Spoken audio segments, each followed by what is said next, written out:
तो बच्चों आज हम पढ़ रहे हैं क्लास 11 की साइकोलॉजी। और अब ये धीरे धीरे इंटरेस्टिंग होने वाली है। ठीक है। साइकोलॉजी बहुत ही इंटरेस्टिंग है अगर आप ध्यान से समझ के करें। और ये आप ऐसा सब्जेक्ट है जो रियल लाइफ में अपनी डे टू डे सर्विसेज में इसको अच्छे से यूज़ कर सकते हैं।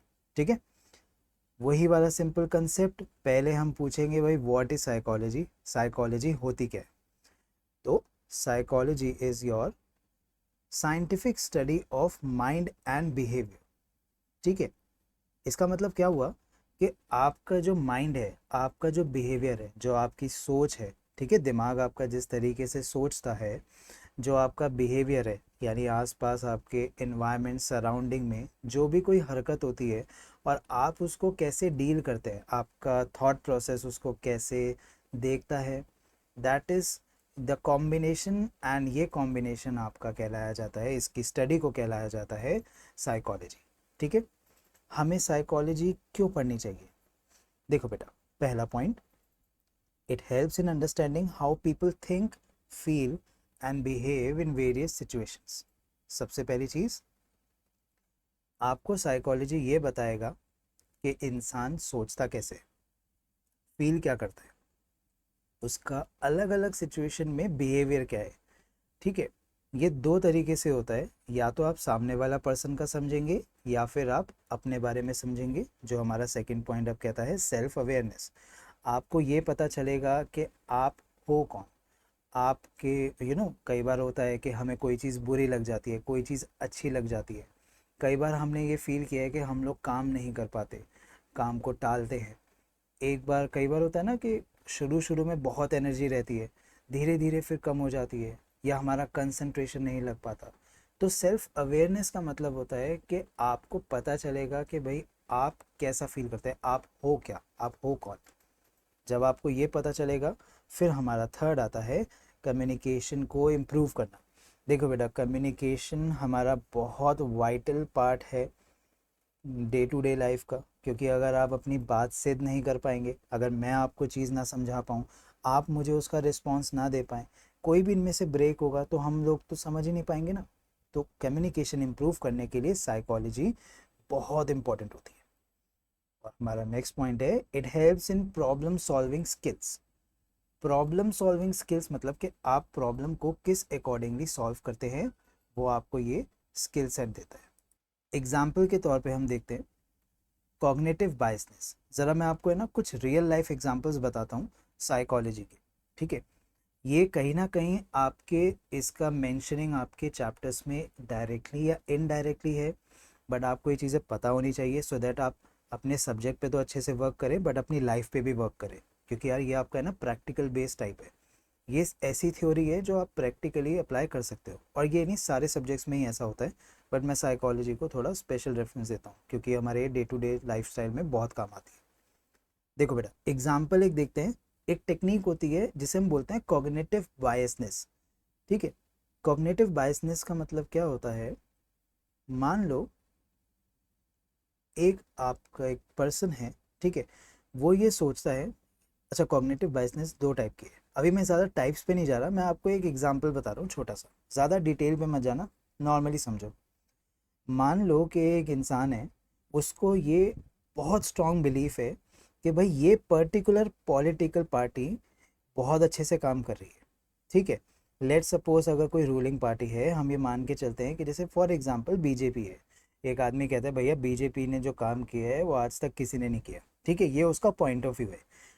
अब जब वो आर्टिकल्स रीड करता है, ठीक है, then he will tend to selectively click on and share articles that align with their beliefs while ignoring or dismissing opposite viewpoints। आपने ये चीज़ रियल लाइफ में नोटिस करी होगी कि मान लीजिए कि अगर मैं, मुझे लगता है कि भाई बीजेपी बहुत अच्छा काम करती है, तो मैं वो सारी चीज़ें इग्नोर करूँगा जो उस पार्टी या उस पर्टिकुलर लीडर के खिलाफ होगी, क्योंकि भाई मुझे वो बहुत अच्छा लगता है।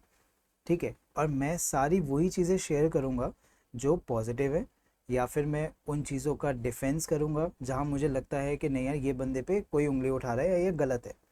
इसे बोलते हैं हम कन्फर्मेशन बायस। ठीक है, ये कॉग्निटिव बायसनेस का एक पार्ट होता है। दूसरा आपका होता है एंकरिंग बायस। इसका मतलब क्या होता है, एग्जाम्पल समझो कि अगर एक कस्टमर है, ठीक है, वो स्मार्टफोन खरीदने एक दुकान पे आया, मोबाइल शॉप पे। सेल्स पर्सन ने बोला कि भैया ये बहुत एक्सपेंसिव मॉडल है, दिखाने लगा, बहुत बढ़िया वाला मॉडल दिखाया, कम से कम 1 लाख वाला फ़ोन, ठीक है। उसने बोला कि ये बहुत बढ़िया है, और उसके साथ कम, जैसे अब आप मोबाइल देखते हो तो आप बोलोगे ना भैया ये वाला दिखाओ, ये वाला कैसा है, ये वाला कैसा है।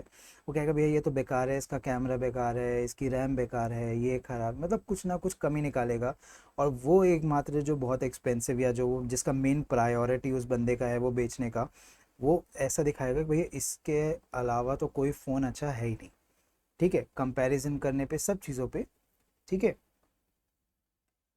या तो ये वाला टेक्निक होता है, या फिर ऐसा भी होता है, दूसरा केस भी समझो, कि आपको वो पहले बहुत महंगा फ़ोन दिखा देगा, वो आपको सारे ऐसे फ़ोन दिखाएगा जो आपके बजट में नहीं है, और बीच में आपको एक ऐसा फ़ोन दिखाएगा जो वो बेचना चाहता है।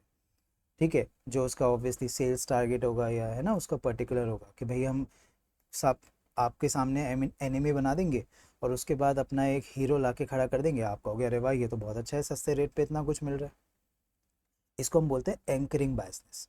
ये दोनों चीज़ें कॉग्निटिव बायसनेस होती है, और कॉग्निटिव बायसनेस का एक सिंपली आप मीनिंग समझोगे तो बेटा होता है किसी भी एक बात पे आप अपना पॉइंट ऑफ व्यू रखो, या फिर आप एक बात का सहारा लो, मतलब आप किसी एक चीज़ की साइड लोगे, that is your cognitive biasness. ठीक है। साइकोलॉजी के कुछ रियल लाइफ एग्जांपल्स मैं आपको शॉर्ट में बताता हूँ। जैसे बेटा जैसे एक होता है गेस्टाल्ट प्रिंसिपल। ठीक है, अगर आप एक पिक्चर देखोगे जहाँ पे आपको रैंडमली डॉट्स मिलेंगे, ठीक है, ह्यूमन टेंडेंसी क्या होती है पैटर्न्स बनाने की। तो अब देखो, अब जैसे अगर आपको ये 4 डॉट मिल रहे हैं तो आप क्या करोगे, आप इन 4 डॉट से माइंड में या तो एक स्क्वायर बनाओगे, है ना, या फिर आप काइट बनाओगे, या कोई भी आपकी एक इमेज बनेगी। ठीक है, तो इसको हम बोलते हैं गेस्टार्ट प्रिंसिपल। ठीक है, अब आगे देखते हैं मेरा, फिर एम्बिग्विटी, या फिर आपका इंटरप्रिटेशन। जैसे मान लो कोई कलीग है, उसे प्रमोशन मिला, ठीक है, अब और लोग क्या करेंगे, कुछ लोग बोलेंगे भैया ये तो बॉस का चमचा है, ये तो भाई बड़े बाप की औलाद है ना। कुछ लोग उसके हार्ड वर्क को रिकॉग्नाइज करेंगे, यार देखो इस बंदे ने मेहनत करी है। तो ये आपका एम्बिग्विटी और इंटरप्रिटेशन होता है। ठीक है, क्या आप इंटरप्रेट करते हो, अरे अच्छे नंबर लाया है, कहीं से पढ़ता होगा, टीचर के साथ सेटिंग है, नंबर ऐसे लिखता है, कई चीज़ें, ये इंटरप्रिटेशन होता है। स्टीरियोटाइपिंग और प्रेजुडाइज, अब ये आपका क्या होता है बेटा, अगर देखो कोई पर्सन फॉर एग्जांपल एक स्टीरियोटाइप लेके बैठा हुआ है कि भाई हम बोले एक पर्टिकुलर कल्चर है, एक पर्टिकुलर कल्चर है वो बहुत लाउड होता है। ठीक है, उनको बोलने का तरीका नहीं है, वो बहुत एक जाहिलों की तरह बात करते हैं, वाहियात तरीके से बात करते हैं। ये क्या है, हमने एक स्टीरियोटाइप बना रखा है कि भाई एक स्पेसिफिक रिलीजन है वो बुरा है, या एक स्पेसिफिक रिलीजन है वो अच्छा है। ये सारा आपका आपका स्टीरियोटाइपिंग होती है। ये सब क्या है, ये हमारा साइकोलॉजी होता है। और साइकोलॉजी हमें ये बताता है कि देखो अगर आपको पता है कि भाई कोई चीज़ अच्छी है, कोई चीज़ बुरी है, या कोई भी चीज़ है, तो हम उसको किस तरीके से करते हैं। मैं इसमें सारे क्लियर आपके अभी कवर नहीं करूँगा, मैं मेन मेन आपको बताता हूँ जो थोड़े आपके काम भी ज़्यादा अच्छे से आएंगे। बेटा इमोशनल इंटेलिजेंस, अब क्या होता है इमोशनल इंटेलिजेंस, जिसे हम EQ भी बोलते हैं। ठीक है, जैसे IQ होता है ना बेटा, वैसे EQ होता है। ये हमारे यहाँ पर आज के टाइम पे बहुत ज़्यादा लैग्ड है, और इसकी रिक्वायरमेंट बहुत ज़्यादा है। IQ के पीछे सब भागते हैं, EQ की तो कोई बात ही नहीं करता। अब क्या होता है इमोशनल इंटेलिजेंस, लेट्स सपोज कि एक पर्सन का उसकी वाइफ के साथ झगड़ा हुआ, सुबह सुबह मूड पूरा ख़राब हो गया, छोटी सी बात थी, बात खिंच गई। अच्छा, ऐसा होता है ना कि आप कुछ स्पेसिफिक नहीं बोल सकते, नहीं तो ज़्यादा बात फैल जाएगी। अब आपका क्या होगा, पूरा मूड ख़राब रहेगा। अब दो ऑप्शन होंगे भाई, पहला ऑप्शन ये कहेगा कि आप अपनी जो भी पढ़ा रहे हो, जैसे फॉर एग्जांपल एक टीचर है और अगर उसकी लड़ाई हो गई, या मान लो एक वर्कर है, वो ऑफिस में जा रहा है, उसका मूड ख़राब है, वो काम भी ख़राब कर रहा है, वो बहस कर रहा है, बातें भी नहीं कर रहा है ना, सड़ा हुआ बैठा हुआ है, तो वहाँ पे हम बोलेंगे उस पर्सन में इमोशनल इंटेलिजेंस वीक है, उसका EQ लेवल कम है। अब दूसरे ही केस में हम लेके चले, सेम चीज़ हुई है, उस आदमी की लड़ाई हुई उसकी वाइफ के साथ, वो गया ऑफिस में या कहीं भी गया, और वो अपने काम पर उस चीज़ का इफेक्ट नहीं लाने दे रहा। तो अब इसमें हम क्या बोलेंगे, वो कहेंगे उसका EQ लेवल अच्छा है। ठीक है, जिसे हम इमोशनल इंटेलिजेंस कहते हैं। जैसे IQ की प्रैक्टिस होती है ना, ऐसे EQ की भी प्रैक्टिस होती है। कई टेस्ट होते हैं, कई एक्टिविटीज़ होती है, और उससे आपको इन चीज़ों के बारे में और अच्छे से पता चलेगा। ठीक है। चलो, अब मैं आपको कुछ रियल लाइफ साइकोलॉजिकल ट्रिक्स की बात करूंगा जो बड़े ब्रांड्स यूज़ करते हैं। अभी तक तो मैंने आपको बताया कि भाई ये वाली टेक्निक है, वो वाली टेक्निक है। अब ज़रा हम ये देखते हैं कि बड़ी कंपनीज जो होती हैं वो कैसे यूज़ करती हैं। देखो, पहले बेटा हम स्कार्सिटी प्रिंसिपल करते हैं, बहुत ही फेमस है। ठीक है, स्कार्सिटी प्रिंसिपल बहुत फेमस है, ये इग्नोर करना है इसको। तो स्कार्सिटी प्रिंसिपल क्या कहता है, जैसे आपने देखा होगा कुछ ब्रांड्स कहते हैं भाई लिमिटेड टाइम ऑफर है, लिमिटेड स्टॉक रिमेनिंग है। ठीक है, एप्पल है, अमेजोन है, ये सब ये चीज़ें यूज़ करते हैं ना, लिमिटेड टाइम डील। तो वो क्या होता है, अगर आप ध्यान से देखना, ये लिमिटेड टाइम डील हर साल आती है और साल में 2 बार आती है। भाई ऐसा कैसा लिमिटेशन है कि उस टाइम पे तो लिमिटेड है, फिर उसके बाद एकदम बढ़ जाता है। कभी ध्यान से स्टॉक्स देखिएगा आप, कोई भी चीज़ ऑर्डर करते हैं ना, कई बार क्या करते हैं, स्टॉक कम कर देते हैं पीछे से। वो कम इसलिए करते हैं ताकि डिमांड बढ़ जाती है, उसे हम कहते हैं स्कार्सिटी प्रिंसिपल। मान लो कि एक ऑनलाइन रिटेलर है, उसने एक लिमिटेड टाइम डिस्काउंट लगा दिया कोई पॉपुलर प्रोडक्ट पे। ठीक है, और उसने एक टाइमर काउंटडाउन देखा है ना, जैसे फ्लिपकार्ट और साइट्स पे होता है कि भैया 4 दिन है, 24 घंटे हैं, 24 घंटे के अंदर या 2 घंटे में आप ऑर्डर करो, आपको अभी कल ही आ जाएगा, ये सब आ जाएगा। तो वो क्या होता है, वो एक अर्जेंसी क्रिएट करता है, और कहीं ना कहीं वो अर्जेंसी भी ज़रूरी होती है। क्यों? देखो बेटा, एज अ कस्टमर आप सोचोगे तो आप कहोगे अरे वाह ये तो बहुत अच्छी चीज़ है ना, ये ऑफ़र चले जाएगा, आपको अर्जेंसी आएगी। अब एज अ डीलर समझो आप इस बात को, आपको पता है कि कस्टमर लेज़ी है। ठीक है, कस्टमर क्या करेगा, उसको वो नीड बनानी पड़ती है, वो अर्जेंट बनाना पड़ता है चीज़ को कि भाई वो उठे और ऑर्डर करे या सामान खरीद ले। अगर वो नहीं करेगा तो शायद कस्टमर उस चीज़ को परचेज़ भी ना करे। कस्टमर के लिए क्या है, वो चॉइस है, वो या तो येस करेगा या नो करेगा। ठीक है, तो ये जो अर्जेंसी होती है ये क्रिएट की जाती है ताकि परचेज हो सके। This is your scarcity principle. ठीक है, एक बेटा सोशल प्रूफ नाम की चीज़ होती है, ये भी एक साइकोलॉजिकल ट्रिक है। अब इसके बारे में समझो। मान लो, ठीक है, कि एक किसी का बिहेवियर है, ठीक है, वो इन्फ्लुएंस करता है दूसरे को कोई एक्शन करने के लिए, इस चीज़ को हम सोशल प्रूफ कहते हैं।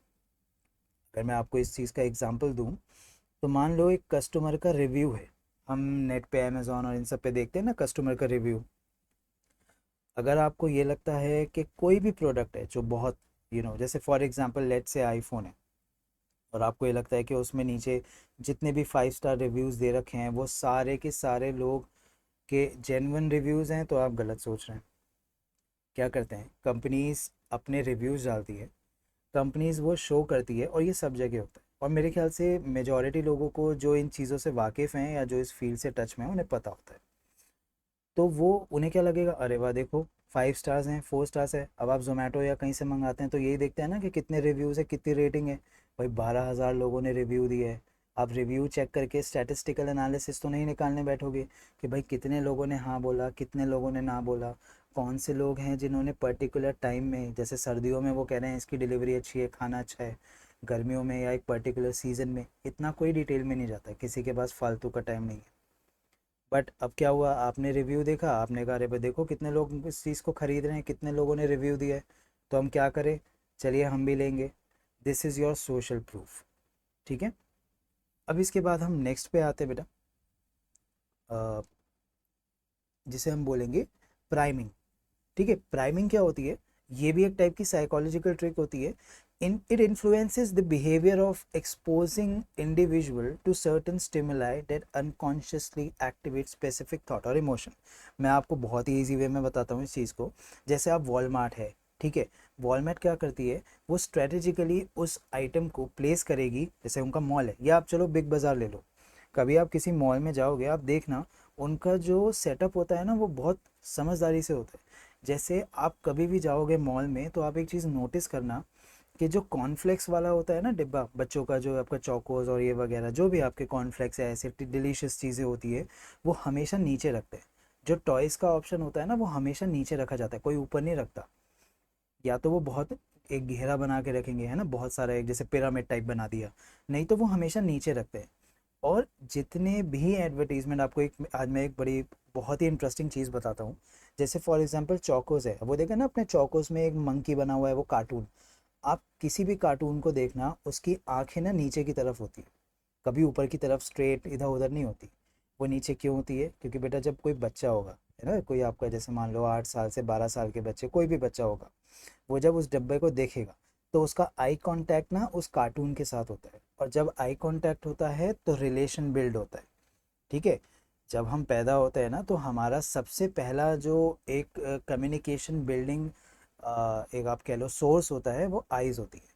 तो हम आँखों से देखकर ही रिश्ता जोड़ते हैं, या मतलब रिश्ता जोड़ना तो मैं फिर बहुत आगे पहुंच गया, बट आप कम्युनिकेट करते हैं। ठीक है, तो इसलिए वो डब्बे नीचे रखते हैं। जो आपके शेविंग क्रीम है वो ऊपर रखते हैं। आप कभी नोटिस करिएगा, आप नेक्स्ट टाइम आप जब जाएंगे ना किसी भी मॉल या डिपार्टमेंटल स्टोर, कहीं भी कोई जो आपके रिकॉग्नाइज्ड एरिया है जहाँ पे तरीके से रखा होता है, आप बहुत ध्यान से देखिएगा कि उन्होंने सेटअप किस अकॉर्डिंगली किया गया होता है। उस चीज़ को हम बोलते हैं प्राइमिंग। ठीक है। अब मैं आपको कुछ ऐसी साइकोलॉजिकल ट्रिक्स बताने वाला हूँ जो पॉलिटिक्स में यूज़ की जाती है। देखो, ये सारी चीज़ों का, ये जो मैं ट्रिक्स बता रहा हूँ या जो आपको रियल लाइफ एग्जांपल्स बता रहा हूँ, क्यों? So that at least you should know कि आप जो भी पढ़ रहे हो या जो भी अब आप पढ़ने जाओगे, वो चीज़ें रियल लाइफ में कहाँ और कैसे यूज़ होती है। देखो, हमारे क्या होता है, बुक्स में ना यूजुअली आपको ट्रिक्स बताई जाती है, एग्जाम्पल्स और कुछ केस स्टडीज़ दी जाती है, बट मैं आपको वो सारी जो हम, ये ऐसा मत समझना कि ये सब फालतू की चीज़ें हैं। ये सारे टॉपिक्स आपके डायरेक्टली और इनडायरेक्टली आपके सिलेबस में हैं, और मैं आपको वो सारी चीज़ें बता रहा हूँ कि भाई वो सारी पढ़ाई जो हम करने जा रहे हैं, वो पढ़ाई रियल लाइफ में कहाँ और कैसे यूज़ होती है। Just an example. ठीक है, अब हम पॉलिटिक्स की बात करेंगे, और अब हम ये देखेंगे कि पॉलिटिक्स में साइकोलॉजिकल ट्रिक्स कैसे यूज़ होती है। जैसे बेटा फ्रेमिंग, फ्रेमिंग का मतलब क्या है? पॉलिटिकल पार्टीज स्ट्रेटेजिकली कोई चीज़, कोई इशू को फ्रेम करती है, ठीक है, ताकि वो पब्लिक के सामने आ सके। ठीक है। दे present information in a way that highlight certain aspects and influences the interpretation of events और पॉलिसीज। मान लीजिए मैं एक सरकार हूँ, ठीक है, मैं रूलिंग पार्टी हूँ, और मैंने एक टारगेट बनाया कि भाई मैंने एक स्कीम निकाली है कि भाई 16 से 24 साल के बच्चे हैं, और उन बच्चों को साल के 5,000 रुपये देने सरकार को एज अ टैक्स। और हम उन बच्चों का, 16 से 24 साल के जो भी ये लोग इस चीज़ में बच्चे पार्टिसिपेट करेंगे, हम उनका मेडिकल इंश्योरेंस करेंगे 5,000 रुपये साल का। उसमें कई सारी चीज़ें, कई सारी स्कीम होगी, और कई, मतलब एक समझ लो आप 1 करोड़ का या 50 लाख का जो है आपका क्लेम होगा, कि भाई अगर इतना कुछ बिल बनता है आपका इसके अंडर किसी बीमारी का, तो हम लोग उसको कवर कर लेंगे, आपको इतने पैसे नहीं देने पड़ेंगे। ठीक है। अब अब ये इन्होंने पॉलिसी, या मान लो मैंने पॉलिसी ये सोची है एज अ गवर्नमेंट, अब मैं ये लेकर कैसे आऊँगा? मैं आया माइक के सामने और मैंने ये बोल दी, तब तो कोई लॉजिकल नहीं लगा, क्योंकि भाई क्या हो गया अचानक से, क्यों बोल रहा है ये सब। तो अब मैं क्या करूँगा, मैं मुद्दे लेके आऊँगा, मैं कहूँगा देखो कितने बच्चे हैं जो इस चीज़ को सफ़र करते हैं, हमारे यहाँ रोज़गार नहीं है, हमारे फलाना ढिमकाना नहीं है, तो लोगों को सफ़र करना पड़ता है। तो अब मैं क्या करूँगा, मैं इमोशनली वो कुछ ऐसे टॉपिक्स टच करूँगा जो एज अ पब्लिक आप लोगों को वो समझ में, आप कनेक्ट करोगे। पहला मेरा रोल तो कनेक्शन हैगा। अब अगर मैं स्पीच दे रहा हूँ और मेरे आगे बहुत सारे लोग हैं, तो अब मैं आई कांटेक्ट एक एक से तो नहीं बैठा सकता। तो मैं क्या करूँगा, मैं वो स्पेसिफिक टॉपिक्स पे बात करूँगा जो मुझे पता है बहुत ज़्यादा क्रूशियल है, जो मुझे पता है कि भाई मैं यहाँ से सिंपैथी गेन कर सकता हूँ। फिर आप कहोगे नहीं यार, बात तो सही कह रहा है, ये ऐसा होता है वैसा होता है। फिर उसके बाद मैं अपना प्रोडक्ट या अपनी पॉलिसी लेके आ जाऊँगा कि भाई हम ऐसी पॉलिसी लेके आ रहे हैं। तो अब आप कहोगे अरे वाह, देखो कितना सोचता है, कितना अच्छा है।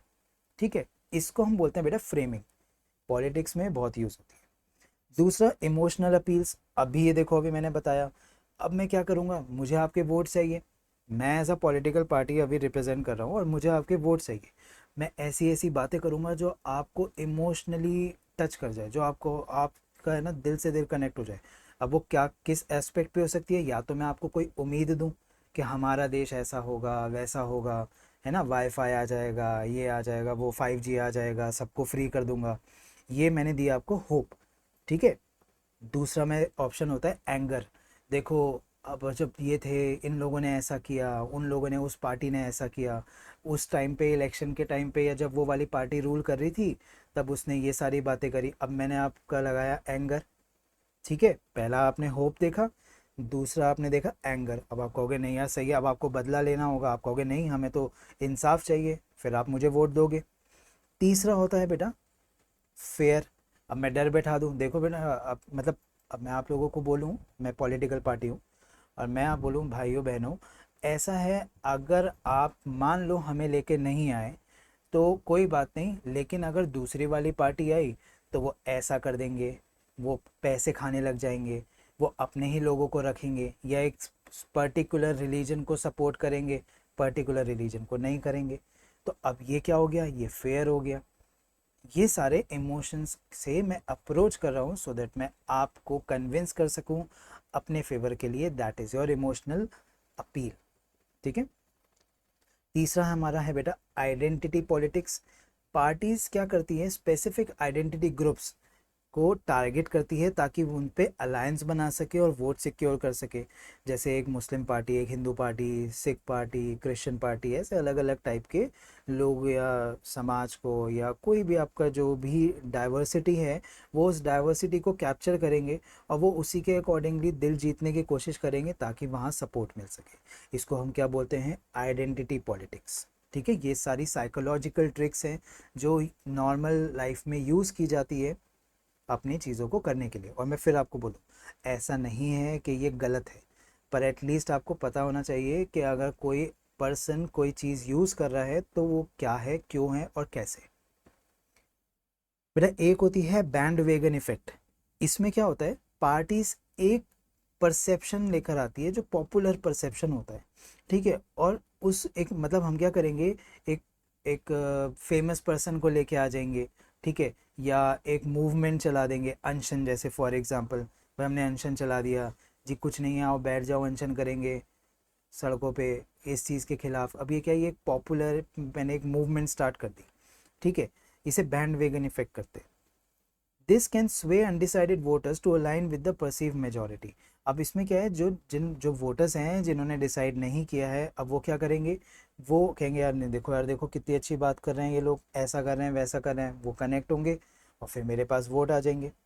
नेगेटिव कैंपेनिंग, ये तो आप लोगों को अच्छे से पता है, दूसरी पार्टी के खिलाफ उल्टा सीधा बोलोगे ऐसे करता है वो करता है, फ्लाइंग केस करता है, ये सब है ना आजकल तो वैसे ही बहुत कॉमन है ये टॉपिक्स। फिर बेटा सोशल प्रूफ, अभी आपको इस बारे में बताया ही था, ये वही सेम सोशल प्रूफ हैगा। ठीक है, जिसमें हम political parties for example endorse करते हैं या अपना सेल करते हैं, एक सोशल प्रूफ बनाते हैं। वो कुछ इंडिविजुअल को इस तरीके से शो करेंगे सो दैट रेस्ट बेकआउट। जैसे फॉर एग्जांपल जैसे बीजेपी है, अब बीजेपी में आपने एक चीज़ नोटिस करी हो, जब कांग्रेस के बाद अभी रिसेंटली बीजेपी आई थी तो उन्होंने क्या किया, जो हमारे प्राइम मिनिस्टर है श्री नरेंद्र मोदी जी, उनका उनका फेस यूज़ किया, उनको एज अ चिन्ह यूज़ किया है ना। तभी जितने भी आप देखोगे बीजेपी में सब होते हैं कैंडिडेट्स और जितना भी आपका प्रचार होता है उसमें मोदी जी होंगे। तो वो क्या है, वो सोशल प्रूफ है, ये एक साइकोलॉजिकल टेक्निक होती है और हर कोई यूज़ करता है। ठीक है, तो अब ऐसा भी नहीं कि जान के अरे ये तो धोखा हो रहा है, ऐसा कुछ भी नहीं है। ठीक है बेटा, सब जगह यूज़ होती है। अब ज़रा एक बार हम ये देख लेते हैं कि हमारे सिलेबस में क्या क्या चीज़ें हैं। साइकोलॉजी क्या होती है बेटा, इंक्वायरी कैसे करोगे आप साइकोलॉजी की, ये जो मेथड्स हैं कैसे पता चलेगा क्या है कौन सा है। ह्यूमन डेवलपमेंट क्या होती है, sensory attentional sensory attentional perceptual process क्या होता है, अभी इसके बारे में मैं फटाफट आपको बताऊंगा। Learning, human memory, thinking, motivation. ठीक है, छोटा छोटा इसके बारे में पूरा एक बार ओवरव्यू ले लेते हैं ताकि आपको पता रहे कि अब आप जो पढ़ोगे वो क्या चीज़ है। बेटा साइकोलॉजी क्या होती है, साइकोलॉजिकल अभी हमने शुरू में ही डिस्कस किया था, scientific study of human behaviour and the mind. ठीक है, साइकोलॉजिस्ट जैसे देखो यहाँ पे मैंने एग्जांपल लिखा है, आप इन एग्जांपल्स पे गो थ्रू कर सकते हैं, मैं आपको एक दो मेन एग्जांपल्स बताता हूँ। ठीक है, मान लो एक साइकोलॉजिस्ट है, वो इंटरेस्टेड है इन studying how social media affect teenager self esteem. कैसे सोशल मीडिया एक टीनेजर के कॉन्फिडेंस, उसके सेल्फ एस्टीम को अफेक्ट करता है, ये साइकोलॉजिस्ट ने सोचा भाई मैं इस बारे में रिसर्च करूँ। तो वो क्या करेगा, वो सर्वे करेगा, वो इंटरव्यू करेगा टीनेजर्स के और वो देखेगा कि उनका परसेप्शन सोशल मीडिया यूसेज पे कैसा है। कुछ कहेंगे बहुत अच्छा है, रिलैक्सिंग है, कुछ कहेंगे भैया बहुत बुरा है, कॉन्फिडेंस लो हो जाता है, हमें वो चीज़ें दिखती है जो हम लोग अचीव नहीं कर पाते, तो हमारा मोरल डाउन हो जाता है। ठीक है, फिर वो क्या करेगा साइकोलॉजिस्ट, वो इस डाटा को एनालाइज करेगा, एक पैटर्न बनाने की कोशिश करेगा। ठीक है, उसके बारे में स्टडी करेगा और फिर उसका इम्पैक्ट पे यानी अपना वो रिजल्ट अपनी थ्योरी का लेकर आ जाएगा। ठीक है, ये हमारा साइकोलॉजी। सेकेंड बेटा हमारा आएगा method of inquiry in psychology. अलग अलग मेथड्स होते हैं, जैसे ऑब्जर्वेशन, सर्वेस, केस स्टडीज़। भाई अगर आपको कोई चीज़ रिसर्च करनी है या आपको कोई चीज़ पता लगाना है कि भाई ऐसा क्यों होता है, तो आप क्या करोगे, आपको डेटा चाहिए।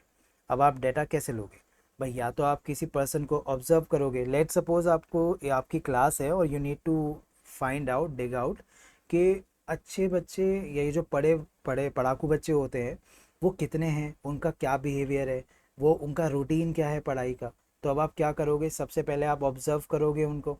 ठीक है, आप या तो सर्वे करोगे या आप ही की क्लास है, आप ऑब्जर्व करोगे, देखो ये टॉपर बच्चे हैं, तो अब उनसे इंटरव्यू लोगे, क्वेश्चन आर या बातचीत करके कि सर आप कैसे मतलब अपना रूटीन करते हैं, आपका दिनचर्या क्या है, आप कैसे उठते कब है, आपका रूटीन क्या है, पढ़ाई कितनी करते हैं, कैसे पढ़ाई करते हैं, क्या आप सारी चीज़ें पढ़ते हैं या आप उसका शॉर्ट नोट बनाते हैं। ठीक है, तो ये हो गया आपका method of inquiry in psychology. ठीक है, नेक्स्ट आपका है ह्यूमन डेवलपमेंट। ये सारे टॉपिक्स हैं, मैं आपको सिर्फ इसका एक आप ओवरव्यू आप कह लो आपको दे रहा हूँ। ठीक है, अभी आने वाले चैप्टर्स में, आने वाले लेक्चर्स में हम लोग यही सारी चीज़ें पढ़ेंगे एक एक करके। ह्यूमन डेवलपमेंट क्या होता है बेटा, देखो आपके पैदाइश से लेके आपके ओल्ड एज तक, ठीक है, फिजिकली, कॉग्निटिवली मतलब आपके ब्रेन, इमोशनली, सोशली आप में क्या चेंजेस आ रहे हैं और आप क्या डेवलप कर रहे हो, that is your human development. Let's suppose एक बच्चा है, हमें उसका कॉग्निटिव डेवलपमेंट देखना है कि भाई उसका दिमाग कितना तेज़ है या कैसे वर्क करता है। ठीक है, जब वो बड़ा होगा, ठीक है, दे डेवलप, कोई भी बच्चा होता है अगर बड़ा होता है तो वो क्या डेवलप करेगा, वो लॉजिकली सोचता है, प्रॉब्लम को सॉल्व करता है। हम बोलते हैं ना मैथ्स का क्या काम होता है, मैथ्स बेटा बेसिकली एक लॉजिकल लैंग्वेज है। वो आपको ये सिखाती है कि कैसे प्रॉब्लम्स अगर रैंडमली आपके पास आए और आपके पास रैंडम टूल्स हों तो आप उस प्रॉब्लम पे कैसे अप्रोच करके उसको सॉल्व करते हो। इसीलिए मैथ्स आपकी ज़रूरी होती है। कभी अब आपके पास क्वेश्चन आए ना या कोई आपसे पूछे कि भाई मैथ्स का क्या काम है रियल लाइफ सिचुएशन में, कभी काम तो आती नहीं, क्यों पढ़ते हैं हम लोग, तो मैथ्स इसीलिए पढ़ी जाती है और आपको 10th क्लास तक इसीलिए मैथ्स सिखाई जाती है, क्योंकि वो आपकी एक बेसिक लॉजिकल अप्रोच बनाती है, सो दैट आप उस तरीके से सोच सके जिस तरीके से आपको सोचना चाहिए। ठीक है, एज के अकॉर्डिंग। अब बच्चों को कॉज एंड इफेक्ट समझ में आता है, बच्चे को पता है कि अगर वो ये चीज़ को छुएगा तो उसको डांट पिटेगी, या वो ये एक्शन करेगा तो उसको शाबाशी मिलेगी या फिर उसको पिटाई होगी उसकी। ठीक है, deductions, critical thinking, puzzle solve करना, इसीलिए बच्चों को पजल्स, रिडल्स ऐसे गेम्स शुरू में खिलाए जाते हैं, क्योंकि अगर आप ब्रेन के सामने वो चैलेंज रखोगे नहीं तो ब्रेन उस चीज़ को है ना फिगर आउट नहीं कर पाता। ब्रेन के लिए चैलेंजेस बहुत ज़रूरी होते हैं। नेक्स्ट देखिए हमारा ह्यूमन डेवलपमेंट है। नेक्स्ट हमारा है बेटा सेंसरी, अटेंशनल और परपेचुअल प्रोसेस। नाम में थोड़ा अजीब लगता है, थोड़ा इजी करते हैं। आपके सेंसेस और आप दुनिया को किस तरीके से देखते समझते हैं, दैट इज ऑल, ये सारा आपका सेंसरी, अटेंशनल, परपेचुअल प्रोसेस है। थोड़ा मैं आपको एग्जांपल देता हूँ। मान लो कि एक इंसान है, ठीक है, he is walking through a bustling market place. एक बहुत ही मार्केट है, शोर शराबा हो रहा है, ठीक है, भीड़ है, वहाँ पे वो जा रहा है, क्रॉस कर रहा है।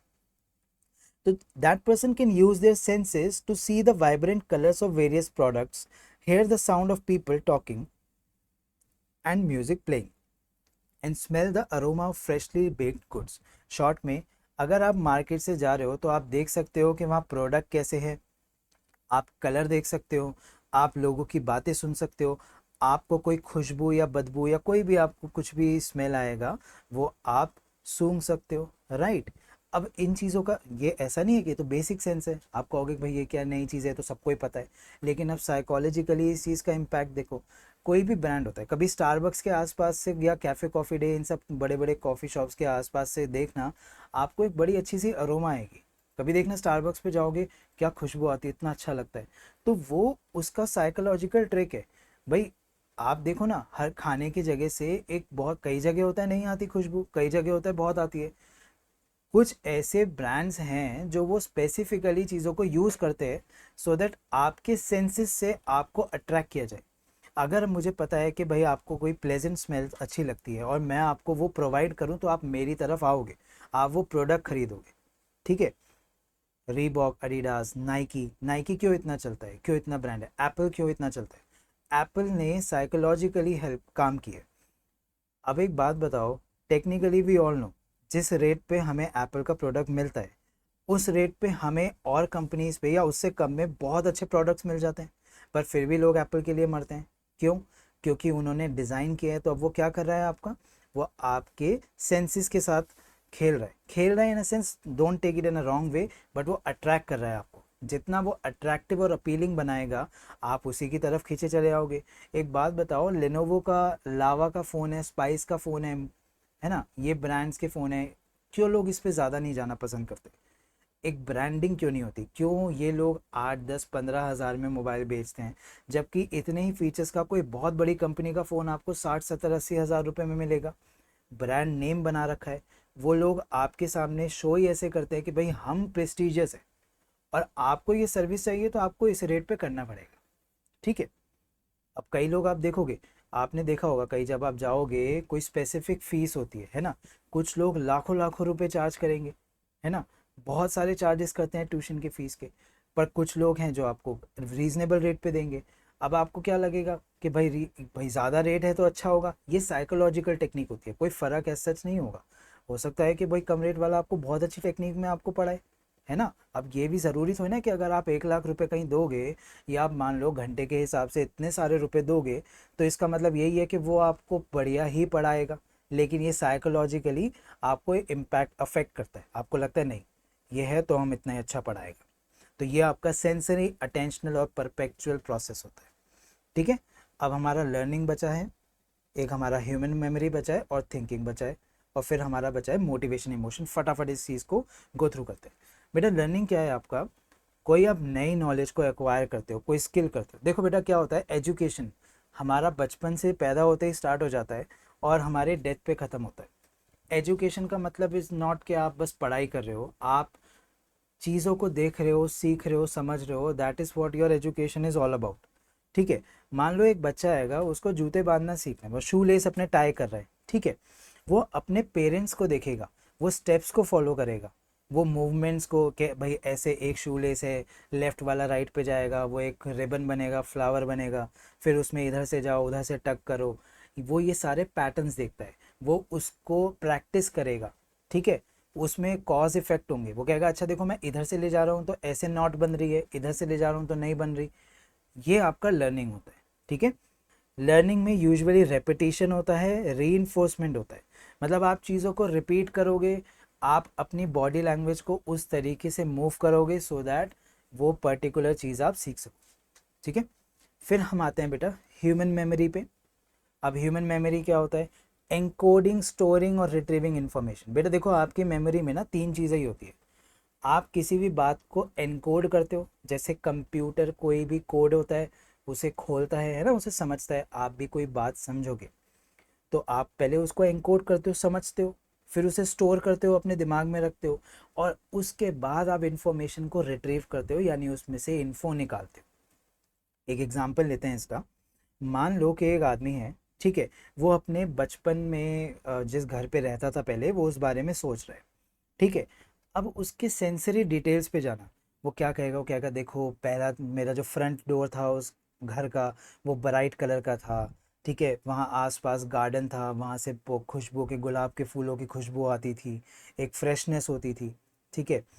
बच्चों के खेल खिलाती हंसी सुनाई देती थी, या फिर फैमिली उस टाइम पे होती थी गैदर, हम लोग हंसी के ठहाके मारते थे, है ना। तो अब ये क्या है? ये बेटा उसकी सेंसरी मेमोरी है, क्योंकि यहाँ पे उसकी मेमोरी में उसके सेंसेस हैं। आपको फॉर एग्जांपल कोई भी आप डिलीशियस चीज़ खाई हो आपने अपने लाइफ में, मोमोज, पिज़्ज़ा, कुछ भी, तो आपको वो टेस्ट याद है ना, कि अच्छा मैंने वो डोमिनोज का पिज़्ज़ा खाया था, ये वाला फलाना ढिमकाना, बहुत टेस्टी था। तो ये सेंसरी मेमोरी है, आपके मेमोरी को स्टोर करके रखा गया। उस पे सेंसेस को लगाया गया ताकि आपका ब्रेन उस चीज़ को समझ सके। और नेक्स्ट टाइम जब आप उस इंफॉर्मेशन को लेकर आओगे तो अब आप कहोगे अरे हम वहाँ का खाते ना, वहाँ का कितना टेस्टी है खाना। तो that is your sensory memory. Short term memory Ghajini वाला नहीं है, दूसरा है बेटा। शॉर्ट टर्म मेमोरी का मतलब है temporary holding in mind the old address by searching for it on the map. इसका मतलब क्या हुआ कि आपने शॉर्ट टाइम के लिए, छोटे टाइम के लिए कोई इन्फॉर्मेशन रखी और उससे आपने कोई भी डिसीजन लिया या कोई भी आपने इन्फॉर्मेशन निकाली, ठीक है। जैसे अच्छा वो वही एड्रेस में वहाँ का था, जैसे मिस्टर शर्मा का रास्ता कहाँ से था कि वो लोहे का पुल था, लोहे के पुल से आगे जाके उल्टे हाथ को। तो अब ये क्या है, ये आपकी शॉर्ट टर्म मेमोरी कहलाई जाएगी, क्योंकि आपने स्पेसिफिकली एक लैंडमार्क बना दिया सो दैट आपका ब्रेन, आपकी मेमोरी उस जगह जा सके। आई होप कि आपको ये चीज़ें ईजीली समझ में आ रही होंगी, ठीक है। बेटा बर्थडे पार्टीज़, हॉलीडे कैसे सेलिब्रेट करें घर पे, है ना, ये लॉन्ग टर्म मेमोरी होती है। देखो कई यादें ऐसी होती हैं जो आपको थोड़े टाइम के लिए याद रहेंगी, कुछ ऐसी यादें होती हैं जो बहुत टाइम तक याद रहती हैं।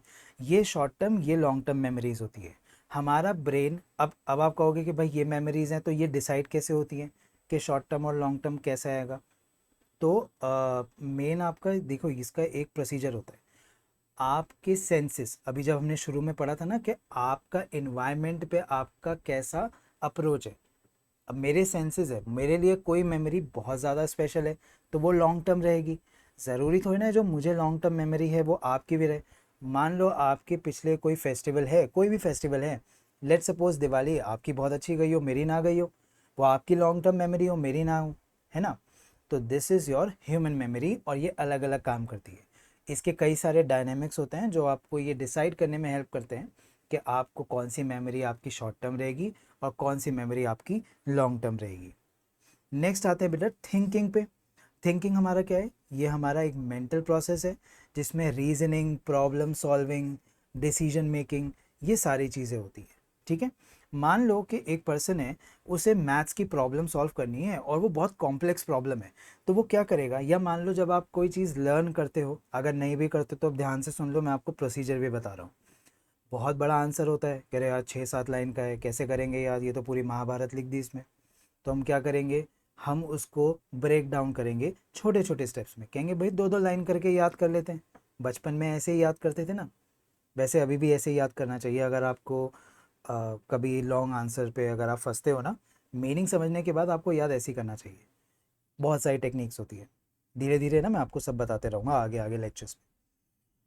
जैसे आपने छोटे छोटे स्टेप लिए, आपने ट्रायल एंड एरर किया, भाई ऐसे याद कर लूँ। कभी देखा ना 10th क्लास में केमिस्ट्री टेबल याद करनी होती थी, कैसे वो कैंपा कोला, वो कितने अजीब अजीब नाम करते थे।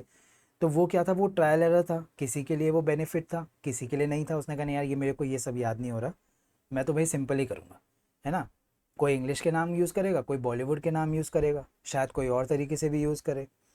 That is your trial and error method, ठीक है।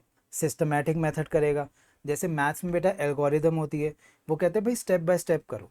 आप पहले, जैसे एलएचएस होता है, एलएचएस को जैसे आपका होता है ना कि एक इक्वेशन दे दी, वो कहेगा भाई इसको आरएचएस की तरह प्रूव करो। तो आप क्या करोगे, पहले एलएचएस को लिखोगे, ऐसे ही करते थे पहले।